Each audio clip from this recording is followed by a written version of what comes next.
Hi, and welcome to this week's market presentation. Latest news.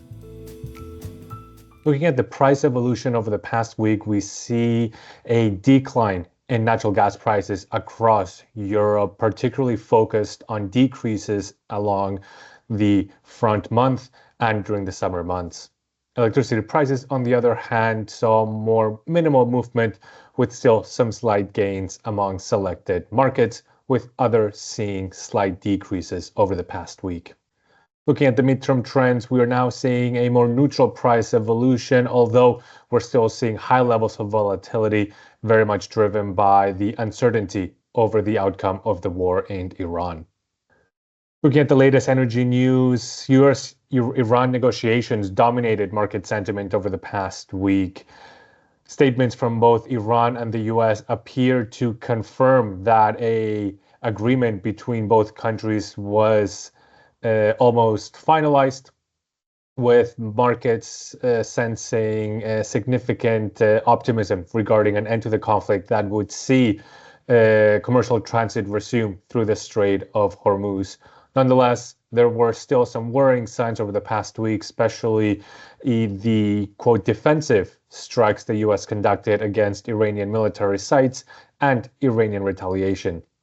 Additionally, Israel continued to conduct airstrikes in southern Lebanon, targeting Hezbollah, one of the conditions that Iran had been demanding from the US and Israel. Nonetheless, as an end to the conflict appeared near, natural gas and oil prices globally saw decreases over the past week. Crude oil prices, in fact, saw the sharpest monthly drop in prices since the pandemic in 2020. Brent fell below $91 a barrel, a low not seen since late April. Nonetheless, markets remain highly volatile, and following reports on this Monday that Iran had ended negotiations with the US due to the ceasefire being broken by both the US and Israel, sharp gains in the market followed shortly after. Crude oil so far today is up nearly 8% for both Brent and West Texas crude. Natural gas prices in Europe also seeing increases versus Friday's settlement. Over in China, a fatal coal mining incident has triggered widespread safety checks and an expected decrease in domestic output of coal while the safety checks are conducted. The cause of the accident was a gas explosion on the 22nd of May, which killed 82 people. At least 118 mines in the Shaanxi province, primarily producing metallurgical coal, were forced to suspend operations. Similar checks and suspensions were also implemented in Inner Mongolia as well. Chinese coal prices rose on fears of significant supply disruptions, and the mood in global markets was a slight bullish sentiment if we do start to see China lean more heavily on coal imports to meet its growing domestic demand as it continues to move away from natural gas and towards coal, given the spike in global LNG prices. Weather. Moving towards the latest weather forecast, temperatures across northwestern Europe are expected to remain more closely in line with the seasonal average than over the previous week. And over in Northeast Asia, we see temperatures expected to dip below the seasonal average over the second week of June. Overall, we see the warmer temperatures concentrated in southern Europe over the 7 to 10 day forecast, with northern Europe also seeing above average temperatures. Precipitation is expected to pick up over the next week, which will be welcome news, especially in the Nordics, as they are certainly facing pressure on their hydro storage balances. Nonetheless, precipitation will start to dissipate as we move through the next 7 to 10 days. In terms of wind speeds, we'll see average higher wind speeds throughout most of this week before dissipating to some degree as we move on to the next week. Microeconomics. On the macroeconomic front, we've seen new inflation figures released for the UK and the euro area.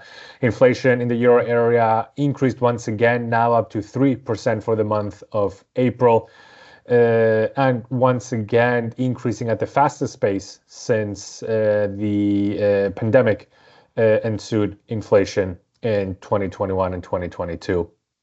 Core inflation remains weighed down and subdued, down 0.1 percentage points at 2.2% for the euro area, in signs that the increase in inflation over the last couple of months is being very much directly caused by the war in Iran and the ensuing increase in energy prices. Crude oil and LPG. Moving towards crude oil markets next, we see the sharp decrease in the price level over the past week on the back of those expectations that a deal between the US and Iran was forthcoming. Prices for West Texas crude for the front month dipped now to just over $85 a barrel as of last Friday, Brent down to just over $90 a barrel. Nonetheless, prices throughout today increased as negotiations appeared to collapse, with West Texas crude up once again near $93 a barrel, Brent upwards of $96 a barrel. Adding to the bullish sentiment in the market and certainly the concerns over global oil markets is the fast and rapid decrease in crude oil stocks across IEA members, with the US seeing the sharpest decreases in oil stocks in the SPR since the COVID pandemic. Looking at crude oil in the SPR, at the current rate of withdrawals, we're expected to reach the low levels that we saw in terms of storage levels during the Biden administration. And if we don't see an end to the conflict and a resumption of oil flows through the Strait of Hormuz, we could see crude oil stocks in the SPR in the US fall to the lowest levels since the early 1980s. Natural gas. Moving next towards natural gas markets, looking at TTF price evolutions, we see a decrease in the price level over the past week. The front quarter down almost 6%, the frontier down almost 4%, very much driven by the expected peace agreement between the US and Iran. Although, again, as mentioned earlier, those hopes have certainly diminished throughout this Monday. Looking at the long-term price evolution for TTF, we now highlight the frontier pricing at the highest levels since late 2024, early 2025. Storage levels in Europe continue to increase so far, seeing increases in line with what we've seen over the past 13-year average. Nonetheless, we're still looking at a deficit versus storage levels over the last few years. If we look at the level of injection into storage, we see over the past week a slight increase in the injection rate down to just above the past 13-year average. And that increase in the injection rate very much due to a sharper decrease in total demand over the past week, driven by more favorable weather conditions. Taking a closer look at storage levels, we note that both Germany and particularly Netherlands and Belgium are noticeably below the European average and will have some catching up to do to meet the storage targets ahead of next winter. Looking at Southern Europe and especially the Iberian Peninsula, we see much healthier storage levels for this time of year. Looking at the European gas supply mix, some welcome news with an increase in flows out of Norway and the UK as maintenance progresses across Norway's gas infrastructure, while LNG sendouts continue to decrease as the disruptions due to the war in Iran are adding more upward pressure on price competition between European and Asian customers. Overall, the total supply picture remains at 5-year lows. Investment fund positions have remained relatively steady over the last few weeks, very much assessing the outcome of the war in Iran, with certainly the prospect of a sooner end to the conflict and a resumption of flows limiting the pressure on additional long positions, while certainly we still see a bullish sentiment amongst those market participants, with long positions close to the higher end of the range over the last couple of years. Coal.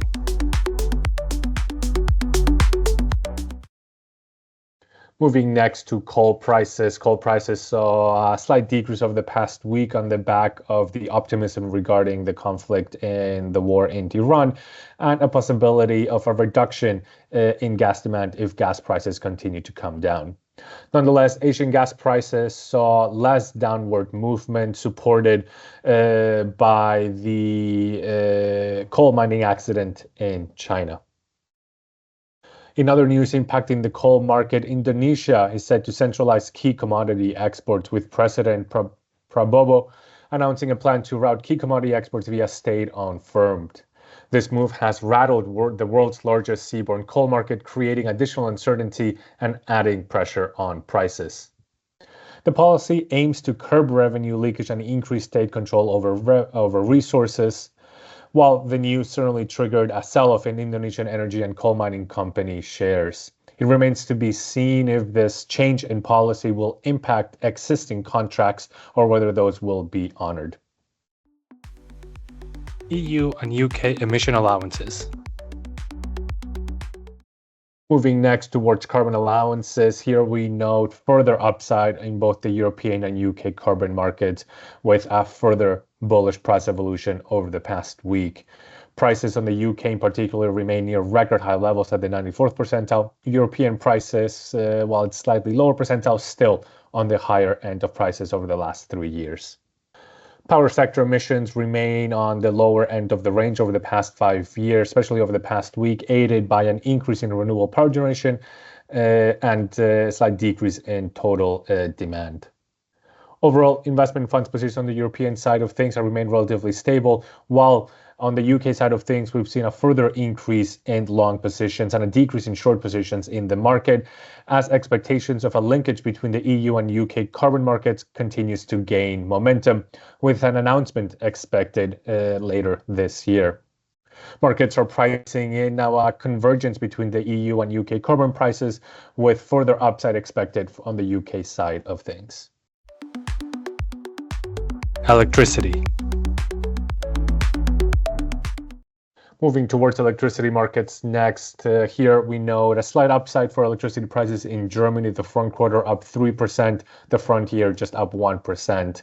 Here we see the bearish impact of the decrease in natural gas prices very much being balanced and counterweighted by the increase in carbon prices over the past week as well.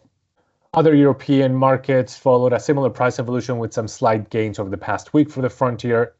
Over in the Nordics, we continue to see particularly Norwegian electricity prices facing additional bullish pressure from the poor hydro storage levels and the poor outlook over the coming weeks. Total European grid demand remained relatively steady, slightly downwards month over month and in line with the past 5-year average. In terms of the supply side of things, we note that increase in renewables or non-dispatchable electricity generation up to a new record high for this time of the year, which allowed for a decrease in the residual load, particularly a drop in both gas and coal-fired power generation. On the renewable side of things, the main culprit was the sharp increase in solar power generation, which we can see here with that solar power output now up to a new record high, pushing past the record highs seen earlier this year and at the peak of last summer. On the other hand, we continue to see poor hydro reservoir output now up to a 5-year low and stable, but nonetheless decreasing wind power generation as we move into the summer season. And lastly, looking at guarantees of origin, we note the downward movement over the past week following those sharp increases throughout most of the month of May. Overall, prices continue to be supported by persistent Nordic hydro deficit, reducing supply expectations, while demand expectations remain strong. If we look at the supply of guarantees of origin, total supply so far in 2026 remains in line with the record highs that we saw in 2024 so far into the year.